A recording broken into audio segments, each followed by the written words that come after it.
Hey, welcome to Fast Intentions, our first ever show on the road. You're joining us live from Boston. We're right along the harbor. We're kind of along the harbor. We're kind of along the harbor. We can see it from our room. From our hotel room. Yeah, it's very nice. We can't see it right now. We're in a nice, sound-secluded area, a.k.a. the car in the parking lot, because we need to be able to record this. But we wanted to do it from vacation. Yeah. So, have you enjoyed your vacation so far? I know you got a couple of bucket list things on this trip you're going to knock out. Well, I already knocked out one of them. Which was? I was getting there. Oh, sorry. Well, I saw the Celtics game. They played the Nuggets on Friday night, and they won, so that was fun. Got cramped in there in the TD Garden. Had some good chicken fingers. Chicken fingers were really good, so that always helps. Big crowd. There was a big crowd. Very enthusiastic. Yeah, the Garden's usually packed out, so that didn't surprise me too much. And it was nice because they played well and they won. Yep. So they now their winning streak. They moved the winning streak to 5 games. Now it's 6 games, as we record on a Sunday night. And you got a chance to go see them tomorrow to see if it's going to be 7. Yeah, and they're playing the Thunder, so that'll be cool. I'll see them twice. Nice. And then we're going to take a tour of Fenway Park. Yeah, I'm excited for that. Well, I've been to Fenway before, but this time won't be a full game. This will be my first time there, so it'll be cool. Yeah. Too bad it's not a game, but at least we still get to see it. So, and then just Boston in general is pretty cool, like the architecture and stuff. Yeah, I've really enjoyed being here because I'm kind of a historical buff, especially the American Revolution, and been able to see Bunker Hill, the U.S. Constitution. USS Constitution. USS Constitution. We went to the Boston Tea Party Museum today and reenacted throwing the tea overboard, so that was real fun. Huzzah. Yeah. Huzzah. Huzzah! They had like a reenactment there. So like they had dressed up as like Sam Adams and stuff, and they had this real cheesy presentation. Yeah, and all the employees stayed in character the whole time. I mean, it was pretty good. I mean, you think it's cheesy, but I actually enjoyed it. I thought they did a really good job. If I knew that was what was going to be happening when we said we were going to the Tea Party Museum, I probably would have been more into it. But I just expected, to walk around and look at stuff. And then they're all acting, and I was thrown into this improv play. All of a sudden, I go, what the hell? It just reminded me of high school theater. High school theater always makes me cringe. Well, the coolest thing, actually 2 cool things, is they actually have one of the original boxes of that held the tea that was thrown overboard. Apparently, some young gentleman found it the next morning on the shore, and he took it home and hid it away for many years until the Revolutionary War was over, and it's been in his family's care this whole time, and it ended up finally back in the museum. And then they also had a vial of some of the actual tea. Now it's in a liquid form, but apparently they found it in one of the purveyors of the throwing over the tea in his boot. I think she said they found some of that tea in his boot. Yeah, it was in a boot. Yeah, I didn't remember until you said that. Yeah, so that was really cool to see, and I would have loved to take a photo of it, but they didn't want you taking any photos in the museum. Because they want you to spend the money to get in there. Yes, I know. And as we were leaving, I said, I wish I'd have taken a photo, and Nathan says, I would have just taken one anyway. And I probably could have, because the rest of the group was almost already in the next room, so they wouldn't have seen me. Okay, in fairness, I would have, but I didn't hear it when she said photography in the museum, because I was probably dinking around doing something. Probably. So I think I would have just taken a photo naturally, not realizing I was breaking the rules. But now that I know there's the rules, I shouldn't do that, because you should follow the rules in life, because that's a good thing to do. Well, different museums have different rules. I know we were at a museum the other day. You can take photos outside all you want, but no photos or video in the museum, and we get it. But we took a nice cruise around the harbor in a big boat and saw the sights, and that was really cool, and got a really good view of the skyline if you're interested in that kind of stuff, which was really beautiful and pretty. And just Kevin, our tour guy, was very informative and very knowledgeable and kind of funny. He had some funny quips and stuff, so that made it really enjoyable. So when we were watching, no, we didn't want to go whale watching. That was 4 hours. But the clam chowder and the lobster roll and the fish and chips were all very good. You had clam what? Chowder. Yeah, we developed a little bit of You're offending all our Bostonian listeners right now. Sorry. Well, speaking of Bostonian listeners, I took it upon myself to hand out some of our koozies to Bostonians as we walk the streets. So maybe we'll pick up some Bostonian listeners, and maybe they'll be listening to this pod when we put it out. So fingers crossed, If you're from Boston and you're listening, please reach out to us. We'd love to know that you've taken up listening to our podcast because you got a koozie. All 5 of those people who may be listening. So, shout out to you. But yeah, we saw Paul Revere's house, went to the Old North Church where he hung the lanterns, one if by land, two if by sea. And then we were able to tour the basement, the crypt, where there was over 2,000 people buried in there. It didn't feel like it inside that little small thing. Yeah, and they had one of the crypts open, and you could see how small the actual caskets were. They weren't real big. There's no people in them, but it was open. Yeah. I wish they would. No, I'm joking. I don't wish that. A few famous people down there. So, yeah, it was really cramped and tight, man. You had to, they had plumbing and wiring and all kinds of stuff running through there. So, let alone the crypt being small and, the hallways and stuff, but you had to duck underneath this piping and step through piping and stuff. It was quite a bit, but it was cool to see. I enjoyed it. Yeah. So we're only here for a couple more days. We'll be back home on Wednesday. Oh, so, you want to tell the people about your cannoli addiction too? We were walking around downtown Boston. We kept seeing people with these Mike's Pastries boxes. And I said, well, that must be an awful good place. So we went. We had to stand in line the first day for a little while, but it wasn't too bad.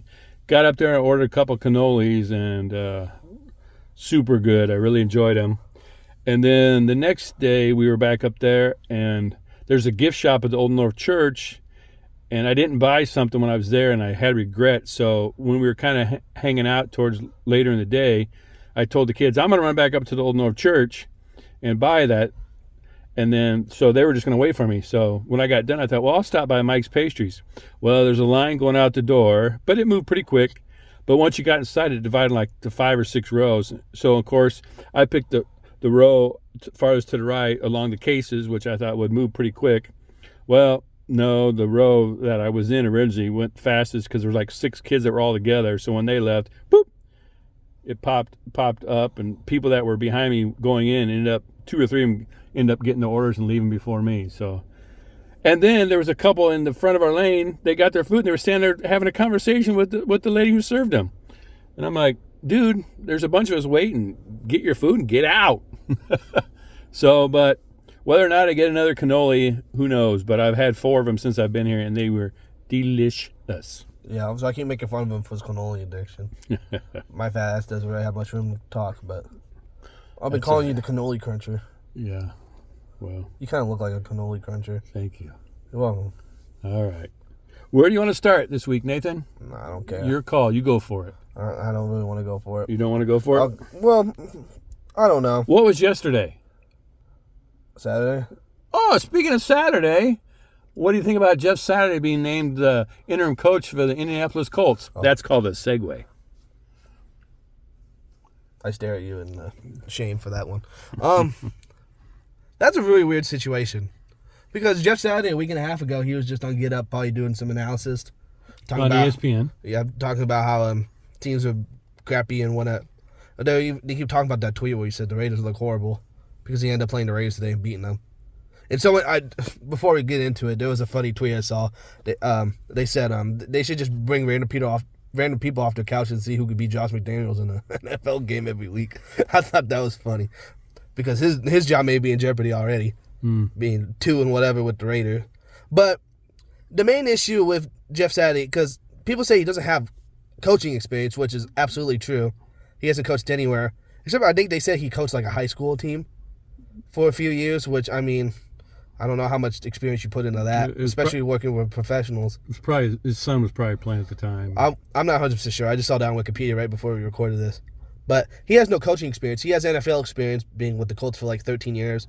He was with the Packers for a little bit. And I believe he's in their Ring of Honor. Yeah, he is. He has like the Colts jacket. Mm-hmm. So obviously he has ties to Indianapolis, but especially when the conversation now revolves around black coaches not getting jobs, the Rooney Rule, which wasn't applied in this situation because there's an interim coach, and people getting fair opportunity.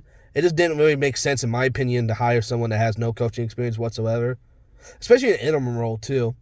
Because I get it, it's an interim role, so he may not even keep it in the long run. But I mean, I don't even think that's a good look for like the players too, because it's like, we're just going to hire some guy who doesn't know what he's doing, or just some candidate to see how he does. And I think to the other players, it kind of makes it look like, you kind of given up on the season. You're just looking forward to the next. Because I know players don't really care about draft picks or putting themselves in position. They just want to win whenever and play their best. So I think more importantly, we got to focus on the African American coaches not getting enough chances with jobs, because that's totally an issue. There's no reason why there's only, how many are in the NFL?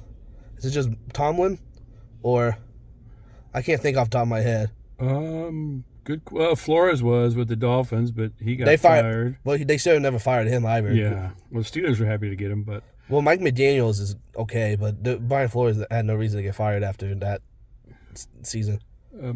We should know this answer, but off the top of my head, I but can't think of any. The point being, there's not enough black coaches. No. That we have to think about how many, and the number's it's super low anyway. So I definitely understand the frustration. I think he could definitely be in consideration for the job, but it was just a random call to just get some analyst just randomly.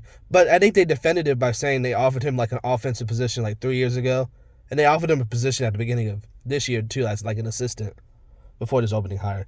And another thing was they have NFL head coaches already on their staff, and so people thought, well, that makes no sense. Why wouldn't you just hire one of those guys, especially if you're still trying to like salvage the season? Well, because you think that'd be the reason why they fired Frank Reich. Sorry to cut you off. No, I'm used to it. What'd you say? Oh. Sorry. Yeah, you got to think the staff, even though they won't say nothing publicly, are probably a little miffed on why he was chosen over them. And I know the executives under Irsay with the Colts weren't very happy, and they did not want him to make this hire. So he has his reasonings.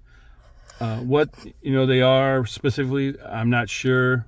But as you mentioned, he has no coaching experience, and he's the first NFL coach with no college or pro experience since 1961. Yeah, I saw that. Some guy from the Vikings. Yeah, I don't know his name. That's over 60 years, and so I know it's only an interim tag, but props to him. He started Matt Ryan, and they won today, but they were playing the hapless Raiders. But a win is a win, so he's buying time. The better he does as coach, so we'll see. I compare it a lot to the Mickey Joseph situation. Mickey, as you mostly know, was named as interim coach with no head coaching or coordinator experience at all. So, well, at least he had like coaching experience, being like a wide receivers coach with LSU and stuff with like big programs. Like Saturday has nothing. That is true. And I don't know if Irsay watched him when he was on TV and gave his analysis, and I'm sure he had to say stuff about the Colts during his analysis, and maybe Irsay agreed with what he was saying or how he said it. Who knows, but he is a respected member, a former member of the Colts organization, played many years with Peyton Manning, led him to a Super Bowl. So we'll see how it all plays out. But as of right now, he's 1-0 and can't do any better than that. See, that's all I think it is. Like, there's no reason to make him an interim coach unless they want him to be the head coach. So I think that's especially if he's turned down jobs already. Maybe he was like, well, I'll just take this interim thing just to see. But then if it's like, well, we think you did a good job, you may as well just keep being the head coach. I think it's just kind of they want him to be the next guy anyways. It's possible. We'll have to just see at least get him on board for something. Plays out, yeah. It's just it's a random thing. Yeah, to be curious. We'll keep watch on that here at Fast Intentions. I did want to mention selfishly that TJ Watt was back today after being out for many weeks. And the only reason I mostly bring it up is, yay, the Steelers won today. But a funny stat is when TJ Watt plays, the Steelers lead the league in sacks for the last several years. When TJ Watt doesn't play, the Steelers are dead last in sacks. So that shows you the importance that he brings to the team, and just let alone the motor he has and the motivation and the drive he has to succeed. So it's been tough for them while he's out, because that makes them, they were pretty balanced on either side with, Highsmith and him and Cam Hayward up the middle. Well, that kind of made him left-handed, strength or right-handed strength, depending on what side they played Highsmith on. So he's been sorely missed, and just him being back had to give the team a boost, and they played pretty well today and knocked off New Orleans. So excited to have him back, and hopefully that'll prop up that defense and get him going while the offense kind of finds its footing it struggles a little bit yet going forward. Defensive Player of the Year. Yes, he was. So hopefully he'd make an impact. And probably should have been the year before when Aaron Donald was named again. Well, Aaron Donald's all-time great. Well, T.J. Watt will be one of those too. Well, how old is he? Like 25, 26? I think he's 26, 27-ish in that area. So. Also, selfishly, they always bring up. I always hate it when they bring up this stat. They always say the Packers had a chance to get him, and they took Kevin King right before him. Kevin King's not even on our roster anymore. Well, so they always love to bring. I hate it when they do that. They're like, "Oh, well, if they kept that pick, or they could have taken this guy." It's like, oh, well, you have to remind me. Well, throughout history, you could always find. Look at all the teams that passed on Patrick Mahomes, the teams that passed on Dan Marino. I mean, they've done 30 for 30 on those, and just some of the guys that the teams have picked. You go back and you're like, that guy never played it down for your team. So it's crazy. Jamarcus Russell. So. Or I'm trying to think of it. Michael Jordan went third. For Sam Bowie. Yeah, Portland Trailblazers took him. Yep. So he only played a few years before his knees went bad and stuff. So. Well, Akeem was a good pick. So yeah, real good pick. No, you can't really hate on that pick. Did well there. All right. Do you have any more football before we transition? I did. Tom Brady, miraculously, very incredible, I think, even though we're not big Brady fans here. No, I'm not a Brady fan at all. And he just, ironically, because I'm so excited that I'm here in Boston to go see my sports teams, but I don't give a shit about Tom Brady. Yeah. Just went over 100,000 yards last week, not including today's game in Munich. He was at 100,116 yards, and that's just incredible to think about. I don't know what that equates to, but that's got to be over a mile or two in throwing, which is just ridiculous. But I have here in front of me, Nathan, the top 10 most passing yards in NFL history, regular season and playoffs. And I want to see how well you do in naming the top 10. Well, I think I accidentally just looked at one of the names. Well, that's fine. But I think I knew he was there. But only 3 of them are currently active. The other 7 are all retired or recently retired. So Brett Favre. Brett Favre was number 4 at 77,693. I remember when he was the leader. Mm-hmm. Drew Brees and Peyton Manning are on there. Drew Brees is second at 85,724, and Peyton is third at 79,279. Okay. Joe Montana? Joe Montana is not on the list. Okay. That's 1 strike. Oh, I got strikes? Yeah, you get 3 strikes, you're out. Oh, jeez. Well, see, I know old quarterbacks, but I don't know. Well, they're all pretty famous people. Longevity of, quarterbacks. I'm a big fan of one of these guys. I don't know what that means. So my team? Who's my team? Well, I know who your team is, but that doesn't specifically. Is Aaron Rodgers on there? Yes, Aaron Rodgers is 9th. He's one of our active ones, of course. He's at 63,345. And I'll say Big Ben. Big Ben, that was the one I was referring to. He's number 5. That's what I was thinking you were at 70,060. Because I don't think what's his face is on there. So is Marino on there? Yeah, Dan Marino, number 7. Very good. 65,871. Okay, so how many do I have now? You need 2 more. No, you need 3 more, and 1 is active. One's active? Mm-hmm. Would you like a hint? Well, I have one name in mind, but that just doesn't seem right. All right. Sure, give me a hint. Somebody would say this person is named after my dog.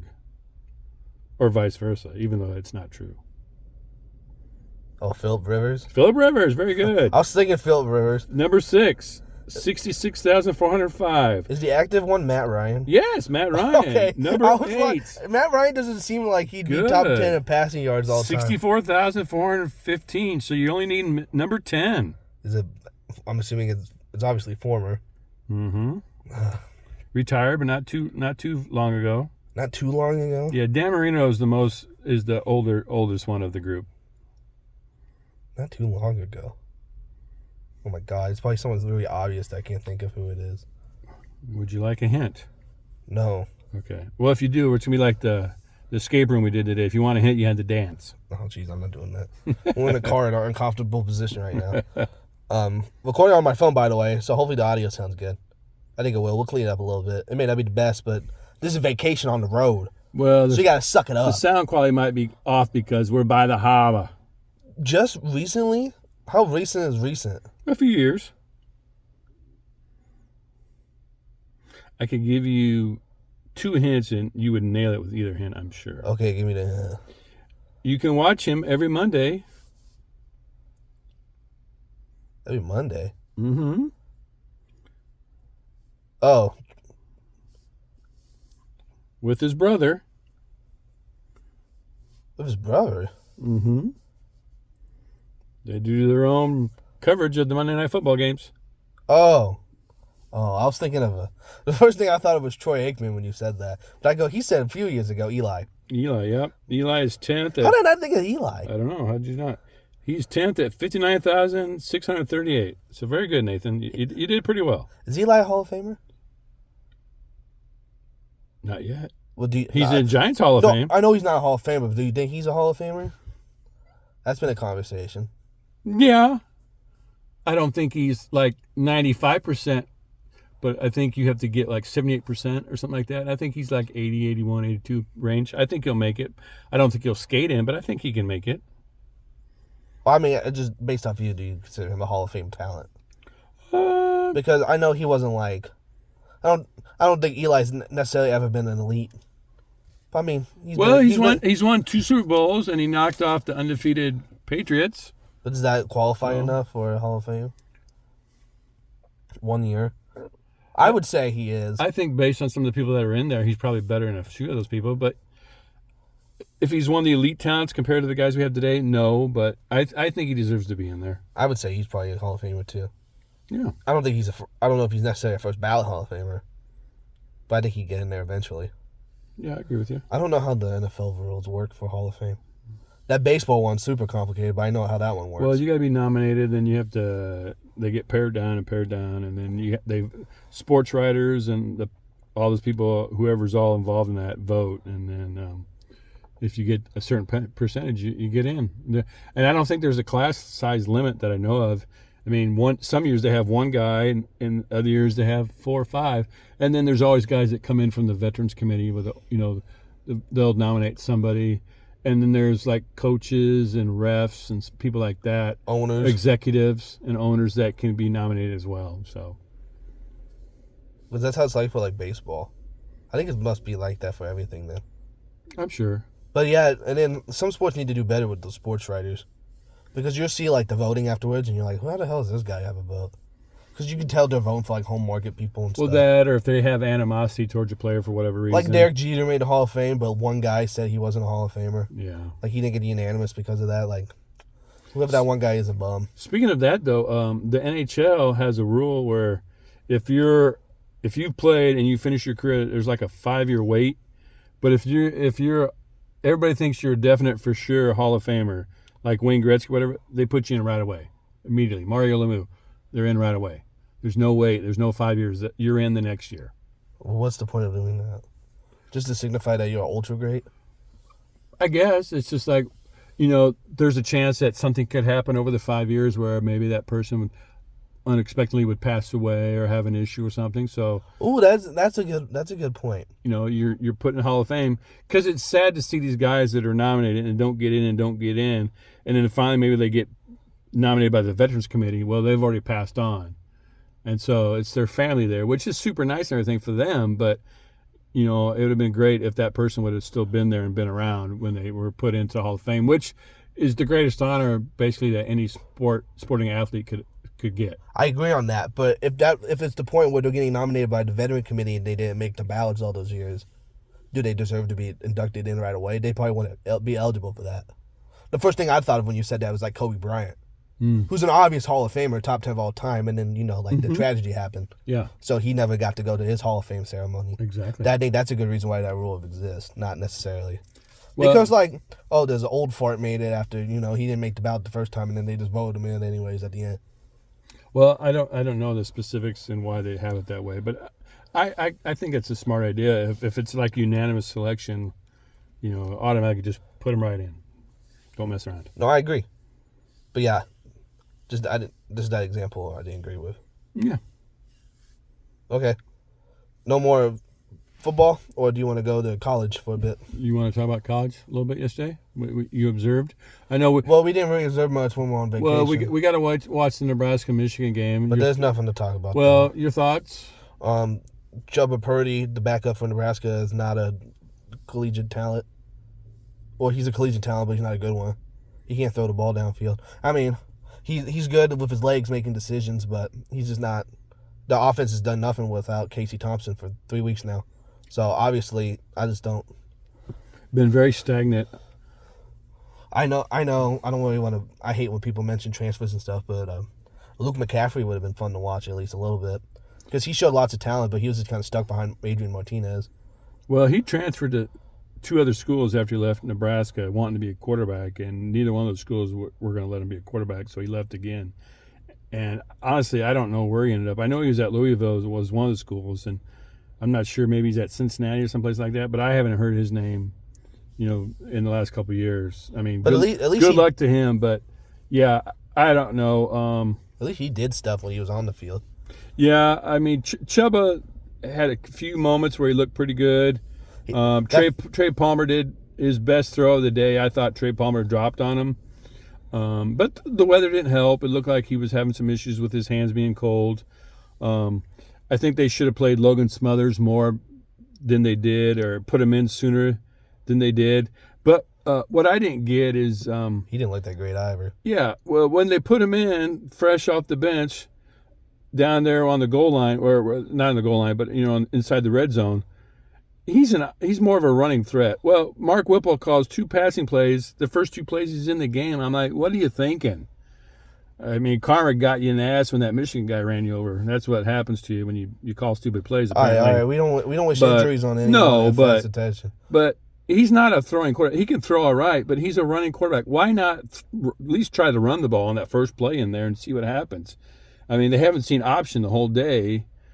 And so maybe they won't be expecting it. And you might not get a touchdown, but maybe you get a good solid 4 or 5 yard gain. And then that last play, you only need 2 yards. Maybe you can run it again and go for it on 4th down, possibly with Mickey. But you're down 14, and you end up with a field goal, and then you didn't get close the rest of the day. And so real disappointment. Honestly, I think Mickey's out of the running for the job.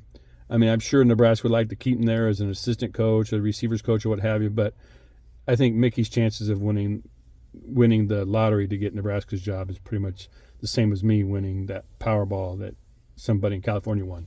I don't agree necessarily the odds are that bad. I think he still has a chance. I think they would rather have a bigger name than Mickey Joseph anyways. I think they want someone new to come in to just shift the culture again. Which, I mean, this has been happening for the last 15 years. There's been a report out that they've narrowed it down to 4 people, and Mickey was one of them. Desmond Howard said he thinks it's going to be Matt Rule, the ex-Carolina Panther coach. So Baylor Bears coach. Baylor Bears. No, it's Dave Aranda. No, was Matt Rule Baylor? Oh, yeah. I'm sorry. Yeah. But Dave Aranda's been mentioned as one of the possibilities, and he's at Baylor. I'm sorry. So I was just not adding on to Matt Rule. Yeah. I was going to say, wait, we was with Baylor, right? Yeah. Tennessee rebounded yesterday against Missouri. Looked pretty good. Oh, who are the other names on the list? Mickey Joseph, Patterson, the ex-TCU coach who's like a advisor at Texas, and who was the other name? Deion Sanders? No, it wasn't Deion Sanders. Did you see the Deion Sanders stuff? That was never going to happen. He's not going to come to Nebraska. No, I don't think he's not coming to Nebraska. I'm sorry, I can't remember the other name right now, but it wasn't Leipold or Matt Campbell, and we haven't heard Leipold or Matt Campbell's names mentioned with the job in weeks. I mean, they still could be possible. I mean, maybe Trev's already hired the guy and we're just waiting until the season ends. I don't know, but it's been all quiet on that front. And Trev's done a really good job. We'll transition to this real quick. Trev's done a really good job of keeping things quiet. You haven't heard anything till maybe the last couple weeks, and that's just some speculation. And I haven't seen many stories running on the Nebraska coaching search. So he's done a very good job keeping it hush-hush, and I'm sure the coaching candidates want it that way. Especially if they're at another university. Well, definitely if they already have another job. Those reports are not true. I'm going to take a job at USC right when the season's over. Yeah. The Buckeyes look like they've rebounded. They had struggled the last few weeks, but seemed like they found their footing and knocked the Hoosiers around pretty good yesterday. The Hoosiers? Cool. Yeah. I hate the Hoosiers. They suck. So I'm glad they lost. Sorry. I didn't watch any of the college games. I had to keep it rolling. That's fine. He had to take a sip of water. Still was bored. The Illini got knocked off by Purdue, and Purdue does have a strong offense, and Fuck me now. they have a potential NFL quarterback there. So tough loss for Illinois. Vanderbilt knocked off Kentucky. Vanderbilt hadn't won an SEC game since 2019, so props to Vanderbilt. Good job. Actually, do you know Vanderbilt was named after the college was named after the train magnet, the Vanderbilts? No. All right. LSU snuck by the Razorbacks. And speaking of that, LSU will be facing Georgia in the SEC championship game coming up. Ooh. So that's guaranteed. Pittsburgh guaranteed themselves going to a bowl with a thumping of Virginia, and Virginia's actually been pretty decent this year, so that was quite a pasting, 30 points. Let's see, Iowa State, Oklahoma State been struggling for the last few weeks. A couple of those games they hadn't even scored, bounced back to beat Iowa State and the aforementioned Matt Campbell. Fire him so you can hire him. Yeah. Crimson Tide bounced back after their loss last week to LSU and knocked off a game Ole Miss. That was a fun game to see. Let's see, Penn State, 30-0 over Maryland. Their defense came to play. Penn State's defense has kind of carried the team, but it seems like the offense has kind of found a little bit of a footing, and we'll see how that carries them going forward. Big upset with Oregon losing to Washington yesterday. Oregon was ranked 6th and Washington was 25th. Some strange happenings in that game and play calling. But needless to say, Washington won that game, and so we'll see how far Oregon slips. But that pretty much puts them out of the playoff contention there. Oh, and what's his face on ESPN we're watching? He had him in their college football playoff. Who's that? The guy with Booger McFarland, the host guy. Oh, I can't think of his name on the halftime show. I know. Yeah, I know who you mean. I can picture his face. He's just a Sports Center anchor. He was not like an analyst. But. Yeah. TCU had a big win over the Longhorns yesterday. And they kept talking TCU's going to lose. In Texas, yeah. And TCU, they're at number 4 in the playoff rankings right now. So that, if anything, bless you. If anything, that strengthens their hold on a playoff spot going forward. It may bump. It's going to screw Ohio State over Michigan. If TCU keeps it up, they'll boot them out of it. Mm-hmm. Utah continues to bounce back, laying one on Stanford. Stanford struggled this year, but, Utah might have just snuck by them in the last few weeks, but they went out and beat them 42-7, so good performance by Utah. UCLA got knocked off by Arizona, who's being run by assistant coach Cadillac Williams, the former running back. He's trying to pump some new life into that team, so we'll see how it goes. But, yeah, a lot of teams became bowl eligible this weekend, and I think Georgia pretty much cemented their hold on as the number 1 team in the country, and I think that'll be the case until somebody knocks them off.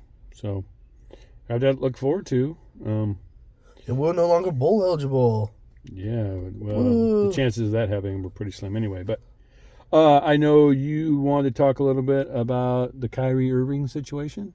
Did you not? Well, I mean, it's kind of a week and a half ago now, but I feel like we should touch on it. Yeah, because I was thinking about touching on it the last podcast, but nothing had happened yet. But then everything kind of spiraled out like the day after, or like the days prior. Do you know a whole lot about the situation? Well, he had quote tweeted some excerpts from a book. Was it? No, so it was a record. It was a documentary on Amazon. A documentary that's available on Amazon. He just tweeted the link out to it, and I don't remember the exact name. I would look it up, but I can't leave the phone application because it's recording our podcast. But basically, it was talking about Hebrews and African culture, about how African people believe they're descendants of like the Hebrew Israelites. It was a whole documentary about it. And so Kyrie Irving was talking about how he's exploring his heritage and just wanted to learn more about himself because he thinks the American education system is flawed, which is 100% true. It is. But so basically, he tweeted out the link to this documentary, but he said he wasn't promoting it. He just tweeted a link out to it. And so he didn't really specify what he liked about it or what he wanted people to look at it, but he publicly posted it on his Instagram like stories. And so basically this documentary it was talking about how the Holocaust was like fake. It was saying like Hebrews were in control of like the slave trade. They was quoting stuff about Hitler and stuff. So just a lot of anti-Semitic comments were in the documentary. And so so they asked him why he was promoting like a documentary like that, and he didn't say I wasn't promoting it. The documentary was promoting it, and he kind of didn't apologize about it. He was just saying he wasn't promoting it and he wasn't the one that made the documentary. And so I don't think Kyrie Irving is anti-Semitic at all. I just think he just went about it wrong, because even if he didn't intend to promote everything that was in the documentary, just the idea that it was presenting, he didn't do a good job of explaining that. So just the average person, like a kid or something, will click on the documentary and then see those kind of things. That kind of just gives off the bad viewpoints of Kyrie Irving, like he is promoting it. So they indirectly he was giving life to those anti-Semitic comments without necessarily him saying he believes and agrees in it. Because I mean, Kyrie Irving's kind of a conspiracy theory. He's a strange individual. He has a lot more. He's a lot more self-aware about things outside of basketball, which is in a good point. He does a lot of good things. Mm-hmm. Like I remember he donated all like part of his salary to like all the WNBA players when they were locked out because of COVID. He's done a lot of stuff with BLM, which I agree with personally.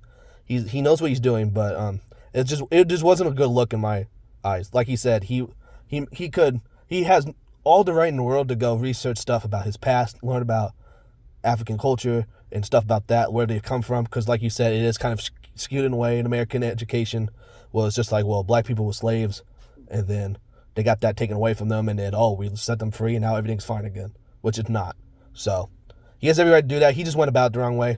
And so he got suspended 5 games, and he has to he had to donate stuff to like anti-Semitism causes, and then he had to go take like a class or something. He had to do all these stipulations in order to get back with the Brooklyn Nets. I believe the Nets management asked him several times to apologize, and he wouldn't. And then they finally got him to, he put out an apology on his Instagram account. Finally. Which, the way it was worded, I'm not sure if it was him that put it out or they just wrote it for him and said, here, post this. I thought it was pretty genuine. Yeah, I'm not so sure. But then he was, after that came out, then he was suspended for the 5 days. But to me, putting out an apology on your Instagram account doesn't do it for me.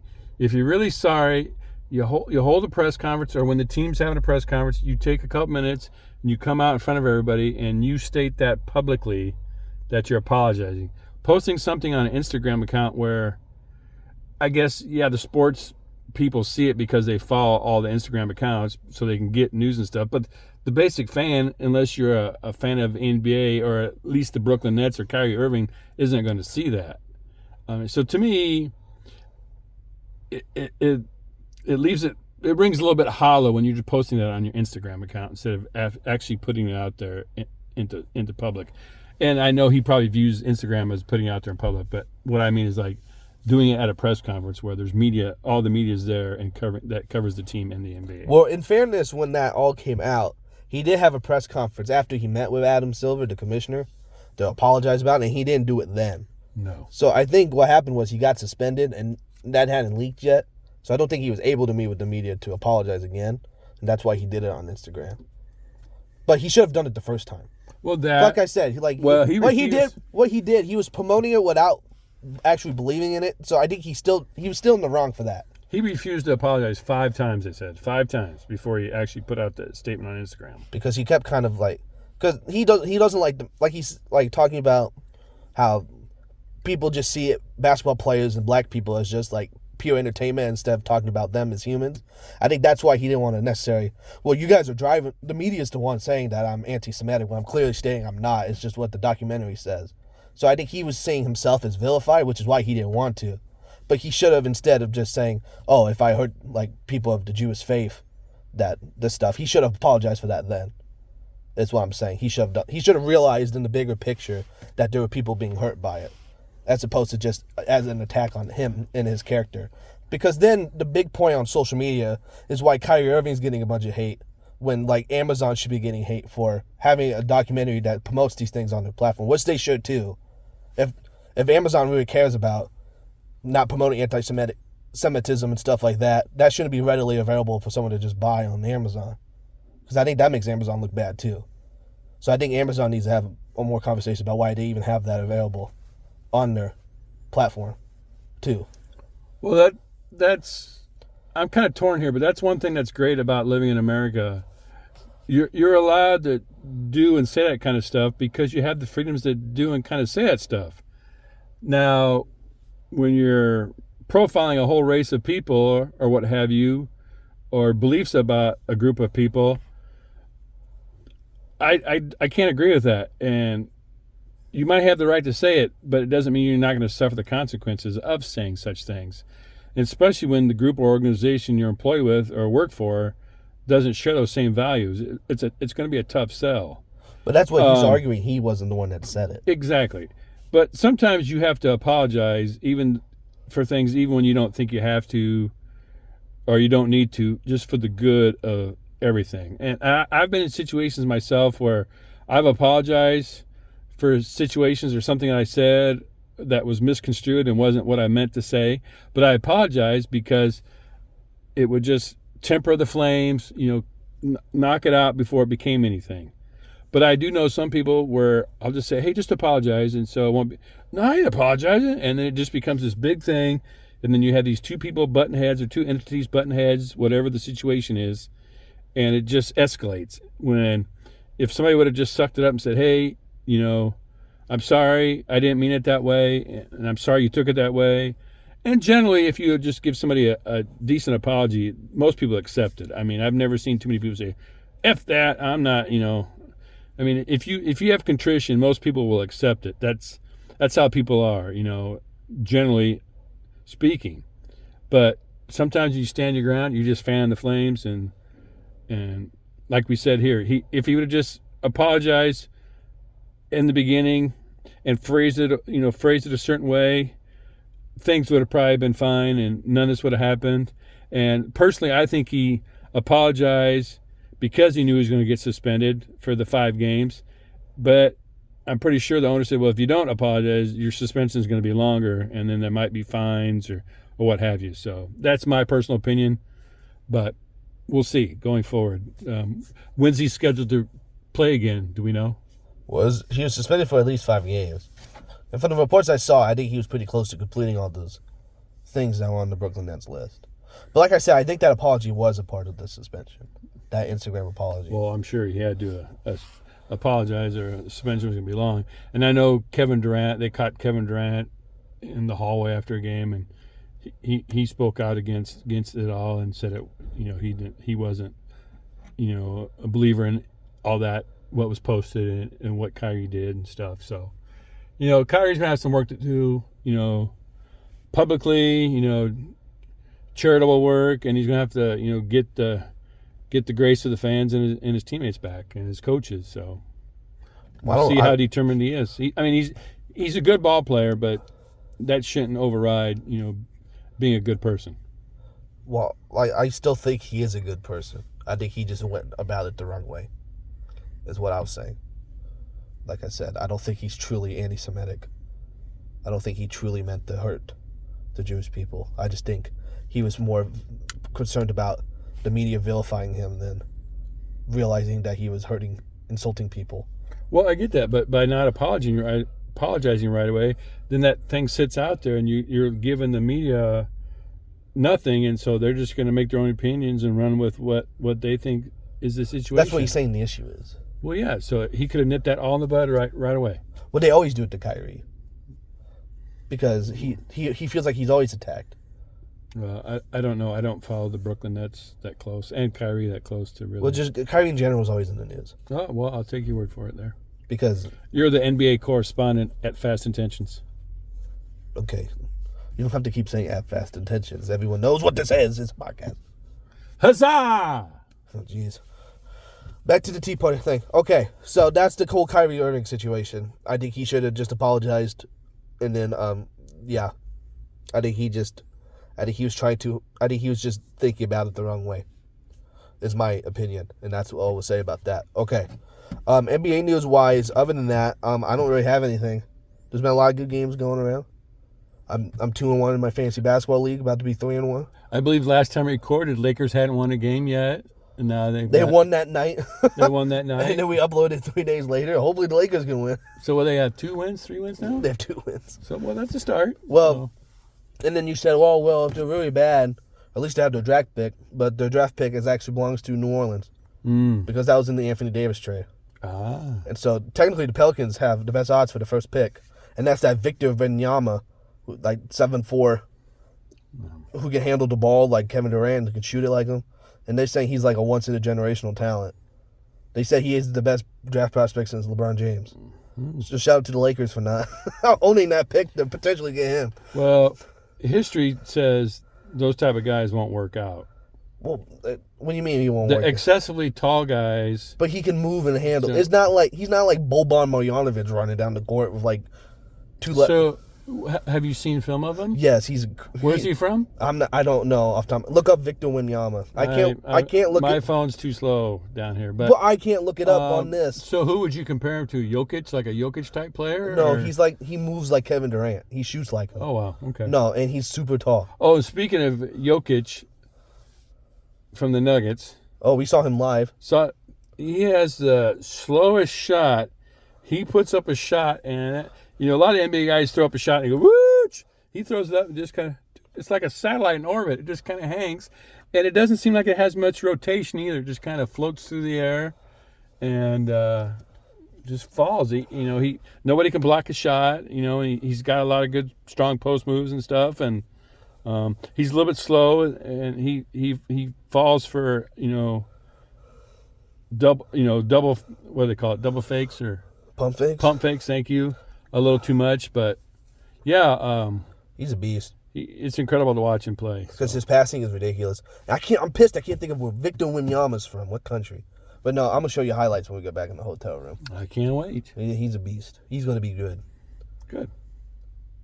Not much going on in baseball right now. It's kind of the off season. The Houston Astros re-signed that one guy. I can't think of his name. Well, that's good information. That relief pitcher. I can't. Well, since the World Series has ended, people whose contracts are up have the right to choose free agency and opt out or what have you. Oh, we could talk about that. I know Justin Verlander opted out from the Astros. Justin Turner did. A couple big names. So they're looking for big contracts. I know I saw a little snippet on ESPN, and they have a couple players. Dan O'Dowd, I think the former GM, was on the MLB Network on the desk, and he projected 2 of the players were going to be $300 million players. Trey Turner and Aaron Judge, he predicted, might get over $300 million contracts this go around and be the Judge could get 400. First $300 million players. Well, actually, Judge probably won't because he's already like 30 something. They're not going to offer him a 14. I just don't know how these teams afford to pay that much, but hey, it's easy in baseball because for some teams, well, that cap's super high. Well, Dave Lemon. Well, I know neither one of those guys are signing with the Royals or the Mariners. Well, that's because the Royals don't spend. They could spend the money if they want to. They just don't. Well, they don't get the kind of attendance. The Yankees game is pretty much a sellout all the time because they're reputable brands that built themselves up. KC, if they get 20,000 on an average night, that's good for them, and that's like half their capacity, or less than half their capacity. Well, that's why they got to build it up. You're trying to tell me the Royals don't make enough revenue to? Well, they get kickbacks from MLB and stuff, but the Royals TV package isn't worth nearly as much as the Yankees TV package or the Dodgers TV package.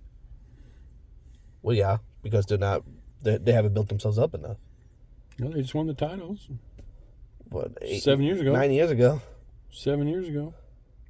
Well, they got to keep going. They don't have 27 like the Yankees do. Back-to-back American League champions. What do you want? They don't have 27 like the Yankees do. Well, nobody has 27 like the Yankees do. The Red Sox are going to catch up to them eventually. Well, we'll see. How many do the Red Sox have? And if you don't know, we'll count them tomorrow when we're at Fenway Park. I think they have 9. I think we might go into the Green Monster tomorrow, too. I hope so. I think they have 9. Cool. And then I think the Cardinals have 10. The Cardinals, yes. Cardinals are second, and then the Yankees 27. But I forgot what else I was going to say. Oh, Clayton Kershaw. They said he's close to a 1-year deal with the Dodgers. And then G-Man Troy got traded to the Pirates. I did see that. I don't know who they got back for him, but I know he got traded to the Pirates. I know my YouTuber Adam the Woo will not be happy about that because he's a big Rays fan and he loves G-Man Choi. Yeah, shout out Adam the Woo. I don't watch him, but yeah. So I think that's all I got for baseball. Okay. Anything else? In the sports world, I can't think of much. You love sports? You love sports. We love sports. No, I don't. I can't think of anything. And my notes are. We've kind of gone everything on my notes. So As we sit here in the car, you stop telling people where we're sitting. we're sitting in a car. It's to get the viewers engaged. We're in a car. It's a Toyota Landrover. It's very nice. It is very nice.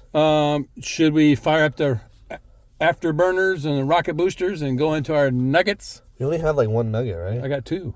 Oh, well, I don't have any nuggets. Well, Sure, we'll do a single rocket for you. All right. Fire it up.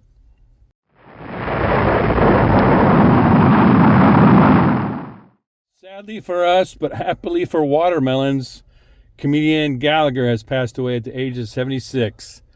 Did you ever see Gallagher perform? His big thing was he sold a Sledge-O-Matic, which was basically a giant sledgehammer made out of wood.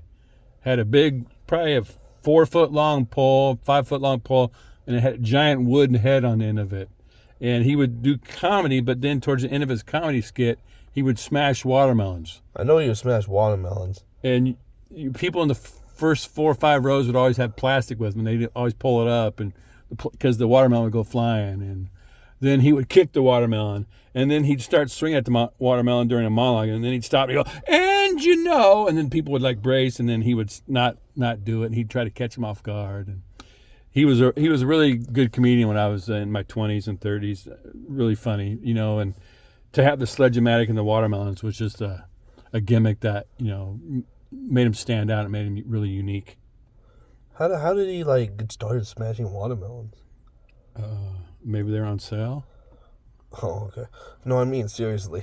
I don't know. It's just I'm gonna be a comic and I'm just gonna smash watermelons with a sledgehammer. Well, I guess when you're trying to sell the Sledge-O-Matic, it was either that or pumpkins, and he decided to go with watermelons. Was this a whole retail thing, the Sledge-O-Matics?